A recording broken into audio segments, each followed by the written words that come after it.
Hello, my name is Kristie Bjornson.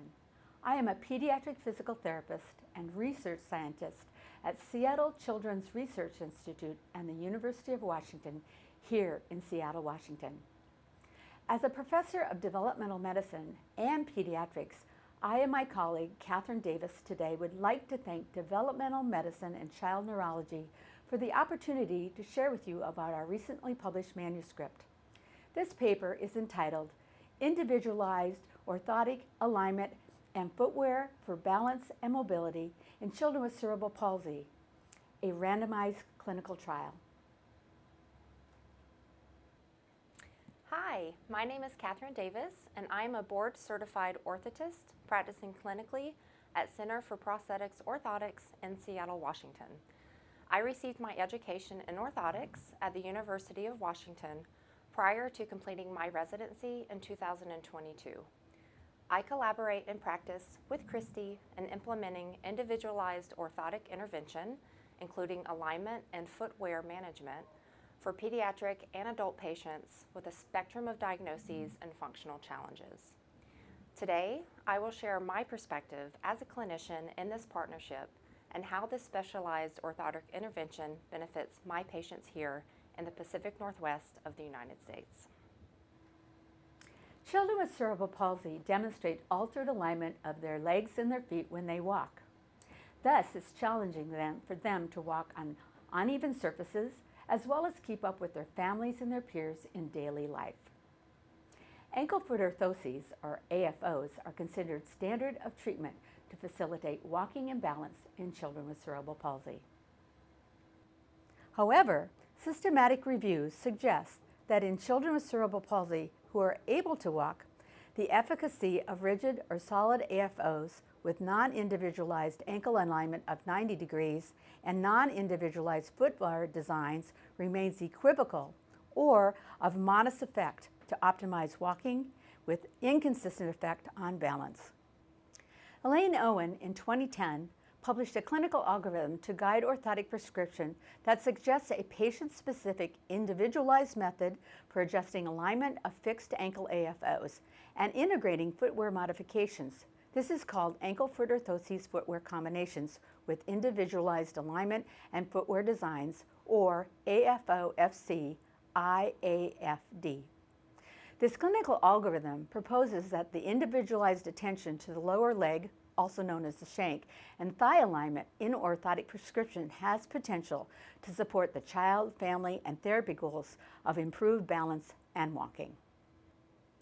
In this study, our team addressed the question of whether designed to be rigid ankle-foot orthoses and footwear combinations with individualized alignment and footwear designs, or AFO-FC, IAFD, would be more effective than designed to be rigid AFOs with non-individualized alignment and footwear designs, or AFO-FC, NAFD, in children with cerebral palsy. This individualized alignment and shoe modification clinical orthotic management approach is based on the published AFO-FC orthotic management prescription algorithm. In this study, we randomized 19 children with bilateral spastic CP. They were randomized to the AFO-FC NAFD group, 10 participants, or AFO-FC IAFD group, 9 participants. The PBS is a clinical assessment of static and dynamic balance. The goal is a parent-reported survey of functional and mobility performance of skills in daily life that is based on what is important to the family and the child. The results of our study documented that compared with the AFO-FC NAFD group, those receiving individualized prescription, or the AFO-FC IAFD, demonstrated greater changes in the PBS total scores. The parent guardian reported changes in the goal total scores that were significantly greater for the AFO-FC IAFD group. We have found that there are no significant changes in other survey measures.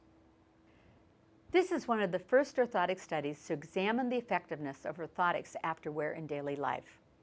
The results of our study suggest that after 3 months of wear, individualized orthotic alignment and footwear designs had a greater positive effect on balance and parent-reported mobility than non-individualized orthotic and shoe management approaches.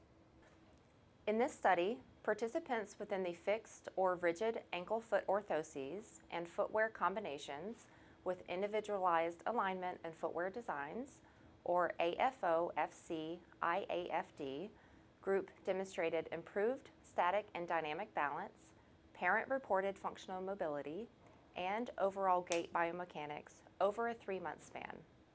These results report a larger therapeutic effect for the AFO-FC IAFD approach compared to the default, for example, neutral to dorsiflexion angle at the ankle and no footwear modifications, which is the current standard of practice for this population. Traditionally, orthotists do not communicate closely with co-managing professionals, such as physical therapists like Kristie, regarding their orthotic approach and clinical decision-making. This is true for patients of all ages, diagnoses and prognoses, but is especially the case for pediatric patients. Our education and training tends to be a bit myopic vis-a-vis orthotic design principles, with inadequate emphasis placed on the importance of, first, protecting skeletal maturity of the foot and ankle during growth. Second, fine-tuning shank vertical angles per individual needs using internal and/or external wedging. And third, appropriate shoe wear profiles as an integral component of the orthotic intervention. In my time working with Kristie, utilizing the AFO-FC IAFD approach, I have witnessed unmatched improvements in many patients' overall biomechanics. Often, this is evident immediately upon donning the AFO-FC device, and it makes sense. The shoe is the first point of contact with ground reaction forces and thus influences how the AFO operates against the lower extremity and weight bearing. I feel so fortunate to have embarked on my partnership with Kristie and see firsthand how this intervention better serves our patients here in the Pacific Northwest of the United States.